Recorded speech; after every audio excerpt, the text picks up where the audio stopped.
বিজেপির টপ অর্ডারের সঙ্গে আমার কথা হয়ে গেছে, will sort her out in Kolkata. Thank you very much. বিজেপির টপ অর্ডারের সঙ্গে আমার কথা হয়ে গেছে, will sort her out in Kolkata. Thank you very much.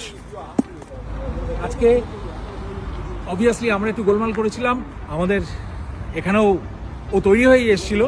কিছু সিকিউরিটি সবসময় থাকে, আমাদের বললো যে তোমরা মিটিং ডিস্টার্ব করছো, মিথ্যা কথাটা সহ্য করা যাচ্ছিল না, তাই জন্য আমি এটা ওদের দেখিয়েছিলাম। এইটার পরে ও অবভিয়াসলি ওর তো mental constipation with vocal diarrhoea, so she spilling all around. আমি সৌরভের জন্য রেখেছিলাম, সৌরভকে অবভিয়াসলি পেলাম না, সৌরভ ওখানে বসে আছে। ইংল্যান্ডের উচিত নয় এদের ঢুকতে দেওয়া। আর কুণাল ঘোষ সঙ্গে আছে, প্রচুর লোক ওয়েট করছে, ওটা শেষ হলে নাকি হবে। আমি ওয়েট করবো কিনা আমি বুঝতে পারছি না, কারণ ওরা হয়তো পুলিশ ডাকবে, আমি কোনো ঝামেলা চাই না। বিজেপির টপ অর্ডারের সঙ্গে আমার কথা হয়ে গেছে, will sort her out in Kolkata. Thank you very much. Sushil Dokwal, এই নামটা ততক্ষণে আপনারা সবাই জেনে গিয়েছেন। আর যারা জানেন না তাদেরকে বলে রাখি, এই সুশীল ডোকওয়ালকে নিয়ে আমরা একটা ডিটেইলড ভিডিও বানিয়েছিলাম আমাদের এক ঝলকে মিডিয়াতে। আপনারা চাইলে সেই ভিডিও দেখেও আসতে পারেন। আমরা চেষ্টা করেছিলাম মমতার লন্ডন সফরে কেলক কলেজে অক্সফোর্ড বিশ্ববিদ্যালয়ে ভাষণ দেওয়ার সময় ঠিক কি কি ঘটনা ঘটেছিল এবং কারা কারা কি কি ভূমিকা পালন করেছিলেন, এরকম একটা ভিডিও আপনাদের সামনে আমরা রাখার চেষ্টা করেছিলাম। আরেকটা ভিডিও আমাদের সামনে এসে পৌঁছিয়েছে। ইতিমধ্যে আপনারা অনেকেই জেনে গিয়েছেন যে সমাজ মাধ্যমে এই ভিডিও বেশ ঘুরে ফিরে বেড়াচ্ছে, অনেকে দেখেছেন, এবং যারা জানেন না তাদের জন্যই ভিডিওটা রাখবো। ভিডিওর শেষ পর্যায়ে এসে যে কথা বলেছেন মারাত্মক। সম্পূর্ণ আলোচনায় আসবো, তবে তার আগে ভিডিওটা আপনাদের জন্য থাকছে, দেখুন। বিজেপির টপ অর্ডারের সঙ্গে আমার কথা হয়ে গেছে, will sort her out in Kolkata. Thank you very much. বিজেপির টপ অর্ডারের সঙ্গে আমার কথা হয়ে গেছে, will sort her out in Kolkata. Thank you very much. আজকে অবভিয়াসলি আমরা একটু গোলমাল করেছিলাম, আমাদের এখানেও ও তৈরি হয়ে এসেছিল। কিছু সিকিউরিটি সবসময় থাকে, আমাদের বললো যে তোমরা মিটিং ডিস্টার্ব করছো, মিথ্যা কথাটা সহ্য করা যাচ্ছিল না, তাই জন্য আমি এটা ওদের দেখিয়েছিলাম। এইটার পরে ও অবভিয়াসলি ওর তো mental constipation with vocal diarrhoea, so she spilling all around. আমি সৌরভের জন্য রেখেছিলাম, সৌরভকে অবভিয়াসলি পেলাম না, সৌরভ ওখানে বসে আছে। ইংল্যান্ডের উচিত নয় এদের ঢুকতে দেওয়া। আর কুণাল ঘোষ সঙ্গে আছে, প্রচুর লোক ওয়েট করছে, ওটা শেষ হলে নাকি হবে। আমি ওয়েট করবো কিনা আমি বুঝতে পারছি না, কারণ ওরা হয়তো পুলিশ ডাকবে, আমি কোনো ঝামেলা চাই না। বিজেপির টপ অর্ডারের সঙ্গে আমার কথা হয়ে গেছে, will sort her out in Kolkata. Thank you very much. অনেকগুলো অভিযোগ করেছেন থেকে, বেশ বড় সড়ো আক্রমণ করেছেন। 3 জন ব্যক্তিকে তার পোস্টারের মাধ্যমে আক্রমণ শানাতে দেখা গিয়েছে। আর প্রসঙ্গ আরজি কর ঘটনা। আরজি করের ঘটনার আঁচ যেরকম রাজ্যে দেশে সর্বত্র ছড়িয়ে পড়েছিল, সেই আরজি করের আগুনের আঁচ পৌঁছে গিয়েছিল সুদূর বিদেশের মাটিতেও। আর সেই ইস্যুটাকে সামনে রেখে একটা ভিডিও সামনে এসেছে।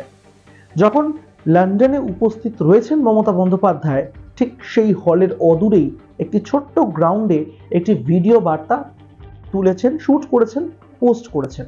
আর সেই ভিডিওতে 3 জন ব্যক্তির নাম শোনা যাচ্ছে। রাজ্যের মুখ্যমন্ত্রী মমতা বন্দ্যোপাধ্যায়, তার সঙ্গেই প্রাক্তন সাংসদ তথা তৃণমূল নেতা, কিন্তু লন্ডনে গিয়েছিলেন সাংবাদিক হয়ে, কুণাল ঘোষ, এবং অবশ্যই সৌরভ গাঙ্গুলি। 3 জন ব্যক্তিকে যথেষ্টভাবে বলা যায় আক্রমণ করেছেন। বিজেপির টপ অর্ডারের সঙ্গে কথা হয়ে গিয়েছে। আমরা এই বিষয়টা কলকাতায় দেখে নেব। কি হবে কলকাতায় কি আরো বড় সড়ো প্রতিবাদ আছড়ে পড়বে বিজেপির তরফে, এবং বিপরীতে রাজ্য সরকার, মুখ্যমন্ত্রী মমতা বন্দ্যোপাধ্যায়, তৃণমূল নেত্রী মমতা বন্দ্যোপাধ্যায়, কি হবে?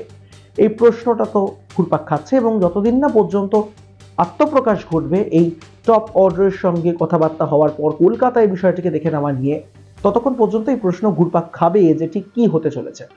আর এই মর্মে আরেকটা কথা আপনাদের সামনে রাখছি, আপনাদের কাছে প্রশ্ন রাখছি, আপনারা কমেন্ট করে আমাদেরকে জানাবেন অবশ্যই যে সত্যি কি তাদেরকে ডাকা উচিত হয়নি। মানে এক সূত্রে রাজ্যের মুখ্যমন্ত্রী, তার সঙ্গে একজন প্রাক্তন সাংসদ যিনি সাংবাদিক হয়ে গিয়েছেন লন্ডনে, এবং নিঃসন্দেহে সৌরভ গঙ্গোপাধ্যায়, তাদেরকে একসাথে এভাবে আক্রমণ করা কি উচিত হয়েছে?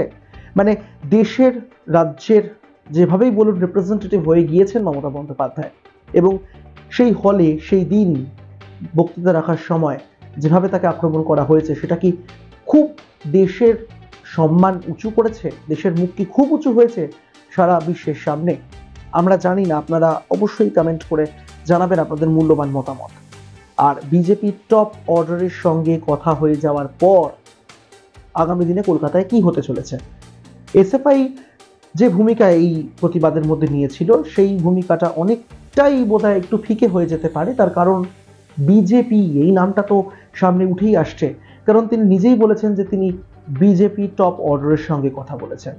অর্থাৎ শুরুটা যদি বলতে যাই, ঠিক শুরুও বলা ঠিক হবে নাকি জানি না, এই মমতা বন্দ্যোপাধ্যায়কে আক্রমণ করা, প্রশ্ন করা, তার বক্তৃতার মাঝখানে আচমকা তাল কেটে যাওয়া, এই সমস্ত কিছুর পেছনে এসএফআই যেরকমভাবে নিজেদের নাম তুলে ধরেছে প্রতিবাদ করে, ঠিক তেমনভাবে বিজেপিও একই রকমভাবে মাঠে দাঁড়িয়ে রয়েছে।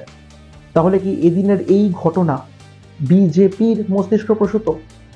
আমরা জানি না, সময়ের উত্তর দেবে।